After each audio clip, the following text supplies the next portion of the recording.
clothes representing all the world, and Tiro would love to come down, and when the day was finished, the ladies would give him a parcel of cake. Now when Tiro went fishing at Hardy's Bay Wharf, he'd tie his sand shoes together and hang them over the wharf, so they'd dry, get whiten, and his cats would follow him down. One cat was called Purcell, other cats were called funny names, can't repeat that. And, yes, and he was really very, very popular. Now let's explore Hardy's Bay with long-term holiday maker and resident Ruth Hawkshaw. Here we are at Hardy's Bay in the 30s. It was a great place for a holiday. Many of the houses had been built by the owners from timber and fibro and corrugated iron, brought to the area by cargo vessels. It was a wonderful place for children. You can see the swings, the tides, the rowing boats.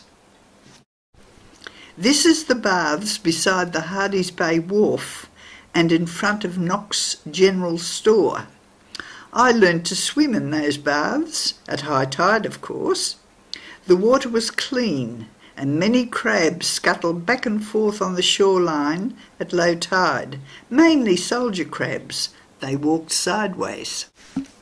The cows, owned by the Martin Dairy at Putty Beach, used to roam from the dairy early in the morning, around the front of Hardy's Bay, past Knox Store, around the point and along the waterfront track to Pretty Beach Extension Wharf near the school.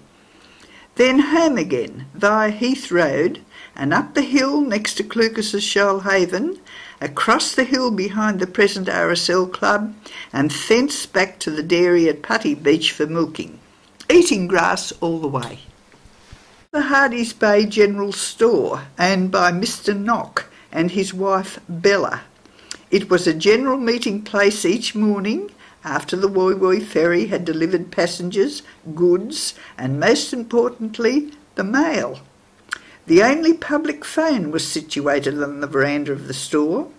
There was a lift-up small window between the store and the veranda through which the mail was passed to the recipient, and also a long seating bench on the veranda where one sat and yarned and waited for the mail to be sorted. The Hardy's Bay Hall was built by Joe Booth as a commercial venture on land owned by him. Joe Booth came to the area about 1920 and built the hall, his own home Zambezi, now owned by Glenda and Stephen Dunlop, and a very small house he called the Crib on Heath Road opposite Zambezi.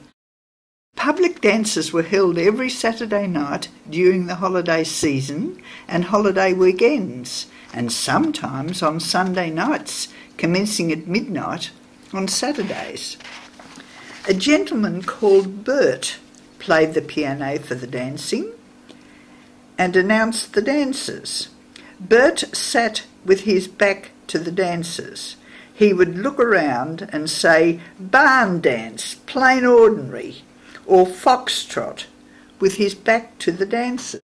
But incidentally, the ferries used to come, and on Christmas Eve, the ferries would run all night. The ferries would run all night, and they'd have these moonlight excursions, and then they'd come back to Kilcare, and then what we call the actual Uniting Church now was a public hall, and then they'd have what they call a midnight dance, and they'd dance there till the sun came up. Then they'd go home and they'd go to the beach all day, and it was rather a very, very good life, really. This is me, aged approximately 22, with my first car, a 1928 Oldsmobile Tourer, and I'm standing in the driveway of the original Shoalhaven, built of fibro with an iron roof, and stone piers quarried from the property at the back. This is Shoalhaven, renovated by my father, Ernest Clucas, for their retirement. You will notice The buildings to the left include a laundry and a very classy dunny, the classiest dunny in Hardy's Bay, and it had a trapdoor at the back that the toilet man didn't have to go into the toilet at all. Before leaving Hardy's Bay, let's meet some of the locals. Firstly, a group back in the 1920s from the inner city suburbs of Sydney. Joe Booth is the one with the pommy cap. He built Zambezi in the background and the community hall. His wife Kitty is on his left, and next to her is Ruth's mother, Margaret Clucas. Here's a more stylish group in front of Jim Callender's house, Turo. They're all ready to leave on the ferry on a Sunday evening. And yet another delightful group from the early days, who I think speak for themselves.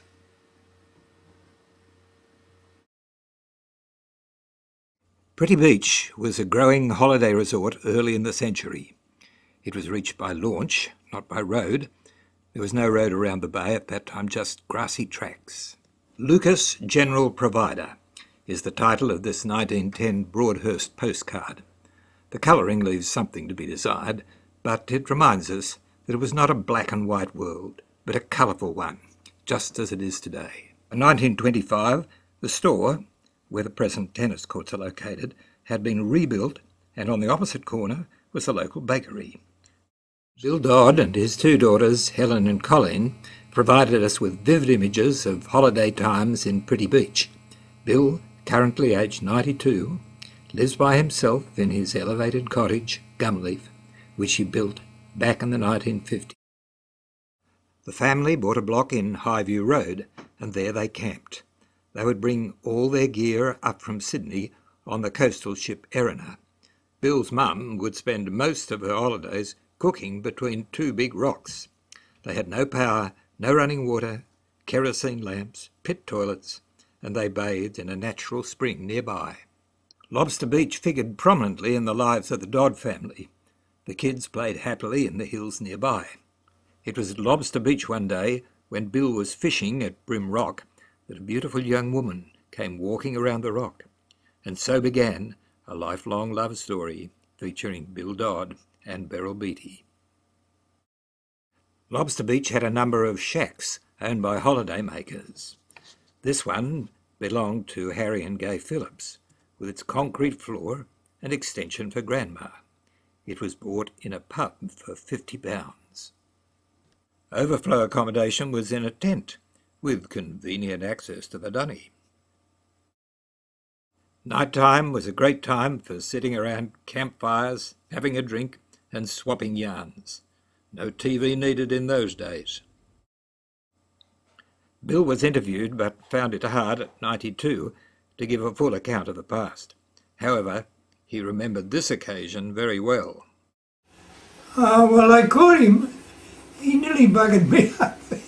I caught him, and the thing I shouldn't have done, I brought him into the boat, and he went berserk, swishing his teeth. He nearly smashed it to bits. Before there were house numbers, every house had a name. Beryl Dodd was intrigued by Pretty Beach names and jotted them down on paper. Cooey was built early in the century and was really very beautiful with its latticed verandas. Maisie was a later, more typical fibro cottage with room for all the family.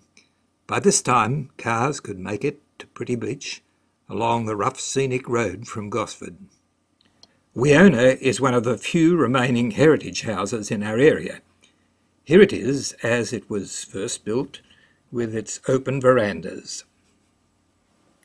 Here's Weona with the veranda enclosed, and it's had lots more improvements since those days, but it's still going strong today. Gwen Perry, or as she was then, Gwen Greenhow, grew up in Pretty Beach. In fact, we can call her Miss Pretty Beach, as you will find out in a moment. Gwen, you went to Pretty Beach School. Yes, I went to Pretty Beach School. Was one of the very happiest times of my life.